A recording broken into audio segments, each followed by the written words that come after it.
Taro stood at the entrance of the temple, his silhouette sharp against the moonlit courtyard. His hand rested on the hilt of his sword, a symbol of his strength and confidence. Ghosts are for the weak-minded, he muttered to himself, dismissing the stories that surrounded this place. The silence was unnerving, but Taro steeled himself, focusing on his duty. He settled onto the cold stone floor, eyes scanning the room for any signs of intrusion.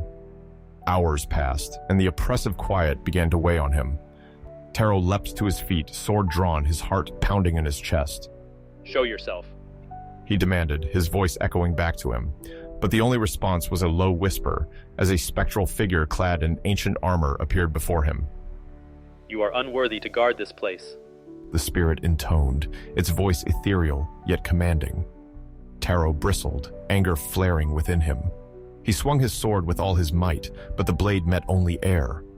In the reflection of the polished steel, he saw not the spirit, but his own face, twisted and cruel. Desperation clawed at him as the night stretched on. What do you want from me? Taro cried, anguish breaking through his facade of strength. But there was no answer, only the relentless parade of memories and the silent judgment of the fallen warriors. As the sun rose, Taro felt the weight of his sword lessen, but the burden on his soul remained.